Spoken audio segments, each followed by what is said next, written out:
आज बीजेपी की ओर से एक हाई पावर डेलीगेशन चुनाव आयोग में आया था, जिसमें पार्टी के 2 राष्ट्रीय महामंत्री भूपेंद्र यादव जी, कैलाश विजयवर्गीय जी थे। बंगाल के पार्टी के हमारे वरिष्ठ नेता पूर्व केंद्रीय मंत्री मुकुल रॉय जी थे।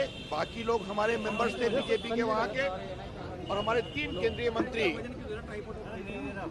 जगत प्रकाश नड्डा जी, सीतारमण जी और मैं आया था।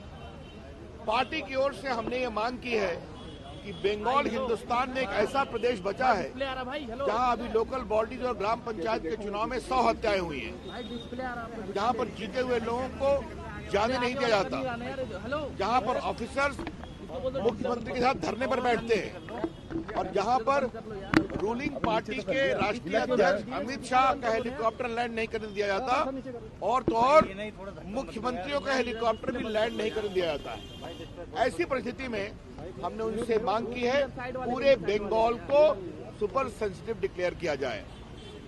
हमने पदाधिकारियों का नाम भी दिया है, ऐसे पदाधिकारी जिनकी निष्पक्षता बिल्कुल स्पष्ट नहीं है, ऐसे पदाधिकारियों को चुनाव ड्यूटी से हटाया जाए। तीसरा जो सबसे महत्वपूर्ण है, सारे बूथ पर सेंट्रल फोर्सेस का डिप्लॉयमेंट किया जाए, क्योंकि वहां हर थाने में एक सिविक पुलिस भी नियुक्त है। वो पुलिस के लोग एक प्रकार से तृणमूल कांग्रेस के कार्यकर्ता के रूप में काम करते हैं। तो सारा डिप्लॉयमेंट सेंट्रल ऑब्जर्वर्स की नियुक्ति में, उनकी देखरेख में किया जाए, और हर बूथ पर सेंट्रल फोर्सेस डिप्लॉय किया जाए। तीसरा, वहां पर मीडिया को भी आजादी नहीं दी जाती है अपनी बात कहने की, तो हमने ये भी आग्रह किया है कि वहां मीडिया सबको फ्रीली अवेलेबल हो, लोकतंत्र के लिए जरूरी है। इसलिए बंगाल के लिए चुनाव आयोग एक मीडिया ऑब्जर्वर भी अपॉइंट करे। और हमने एक बात और कही है कि वहां पर एक 1986 का एक कोई सर्कुलर है, जिसमें लिखा हुआ है कि स्कूल और बगलों में, बाकी धार्मिक स्थल के बगल में लाउड स्पीकर नहीं लगेगा। जहां परीक्षा है उस पर हमको आपत्ति नहीं है, लेकिन परीक्षा तो समाप्त हो रही है मार्च में। ऐसी परिस्थिति में 86 के एक पुराने सर्कुलर का हवाला देकर प्रचार करने से रोकना तृणमूल विरोधी पार्टियों को यह बहुत ही गलत है, दुर्भाग्यपूर्ण है। बंगाल का हिंसा का इतिहास रहा है। हमने चुनाव आयोग से अपील किया है कि ये देश के लोकतंत्र में लोकसभा का चुनाव है, जो भारत के भविष्य को निर्धारित करेगा। इसलिए वहां पर ईमानदार निष्पक्ष चुनाव हो, इसके लिए चुनाव आयोग पूरी कार्रवाई करे। एक मिनट सुनिए तो प्लीज, अभी मैं सवाल नहीं लूंगा, शांत। आज हमने बीजेपी की ओर से राहुल गांधी के खिलाफ एक टिप्पणी की है, शिकायत की है।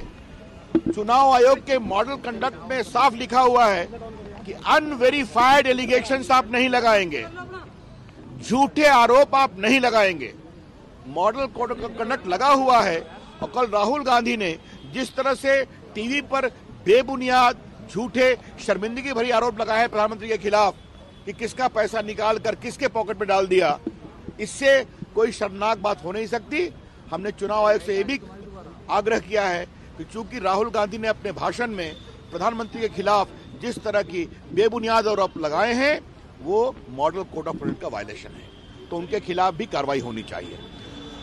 Friends, today a very high power delegation of the BJP had met the chief election commissioner and the commissioners, which was led by the 2 general secretary of the BJP, Shri Bhupendra Yadav ji and Mr. Kailash Vijaywargiya. Senior leader of the BJP of Bengal, Mr. Mukul Roy, was also there. Besides, we 3 ministers, apart from me, Jagat Prakash Nadda ji and Nirmala Sitharaman. We have conveyed to the commission that Bengal track record in free and fair election is very, very deplorable. Recently we had the local bodies and Gram Panchayat election where we saw 100 people were killed. We saw how ballot papers were sought to be stamped even during counting. We have seen victorious candidates are not allowed to enter Bengal. We have seen how the helicopter of the party president, ruling party, Amit Shah ji, helicopter of chief ministers was not allowed to land. In this light, we have said the entire Bengal during this election be declared as sensitive. The observers must give independent feedback to the Election Commission and not the ex parte colored report of the government of Bengal.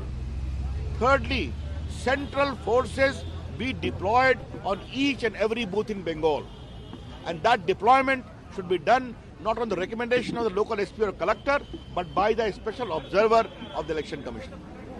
There are certain officers who are known to be very, very biased towards the ruling dispensation.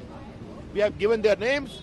They should be entirely withdrawn from the election-related work. And lastly, we have said that media is browbeaten in Bengal. Therefore, let there be a proper media observer also in Bengal to ensure free and fair elections in a democracy. They are trying to disallow campaign around the schools and certain institutions in the wake of certain 86 order on basis of noise pollution. Now today there is a proper standard all over the country. Bengal cannot go beyond that. If there are elections, examinations, we have no problem. But what we understand, examinations of a school will end by March end. Therefore, this campaign should not be thwarted. Today we have also complained on behalf of the party against Mr. Rahul Gandhi. Once the Model Code of Conduct has come into effect, the Model Code of Conduct clearly enjoins that no one can make false, unverified allegations against any political leader or make his campaign there too. Yesterday you all have seen in Ahmedabad, Mr. Rahul Gandhi made a very scurrilous, false and shameful allegation against the Prime Minister, which I can't even repeat, as to how he picked out certain money of the airport and put it in the pocket of some industrialist. This is clearly in violation of Model Code of Conduct, and we have appealed to the Election Commission to take serious notice of it and take appropriate action. Have you asked for Kolkata Police Commissioner Rajiv Kumar to be withdrawn? There are lots of names, including his name. Thank you. Thank you.